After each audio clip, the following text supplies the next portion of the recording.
Сайн байцгаана уу? Дэвшилтийн бүртгэл хийх заавар мэдээллийг хүргэж байна. Төгсөл дэвшилт гэсэн меню рүү ороод дэвшилт гэдгээ сонгоно. Дэвшилтийн бүртгэл хэсэг рүү орлоо. За эхний ээлжид суралцагчийн нэрнүүд гарч ирж байгаа.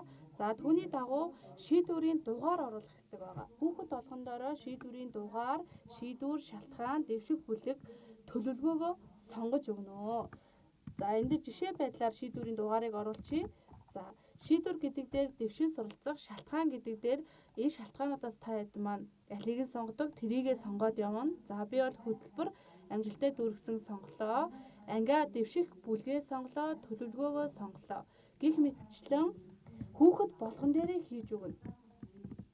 За ингээд шийдвэрийн дугаараа орлоо, дахиад шийдвэр шалтгаанаа орууллаа гэх мэтчлэн цаашаа үргэлжлээд явнаа. Ингээд дэвшилтийн бүх бүртгэлүүдийг хийчээд хадгалах товчдоор дарна. Хадгалахаа дарлаа. За мэдээлж амжилттай бүртгэлээ буюу хадгалагдсан. Одоо SS рүүгээ илгээнэ. Дэвшилтийн бүртгэл амжилттай хадгалагдлаа. Энэ SS-с өгж байгаа хариу шүү. Заяа SS-с өгж байгаа мэдээлэл. Дэвшилтийн бүртгэл нь амжилттай SS илгээгдээд хадгалагдлаа. Одоо SS рүү баталгаажуулах хүсэлт илгээнэ.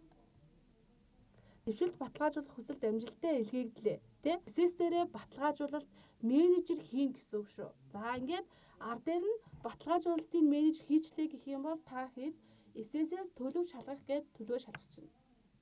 Танагдаж байгаа төлөвтэй харагдаж байна. SS дээрээ очих юм бол яах нь вэ? Батлагдчих юм бол төлөвөө шалгахад батлагдсан төлөвтэй болно гэсэн. Ингээд дэвшилтийн бүртгэлээ хийгээд дэвших ангууд маань дуусгар болж байна. Анхаарал хандуулсанд баярлалаа.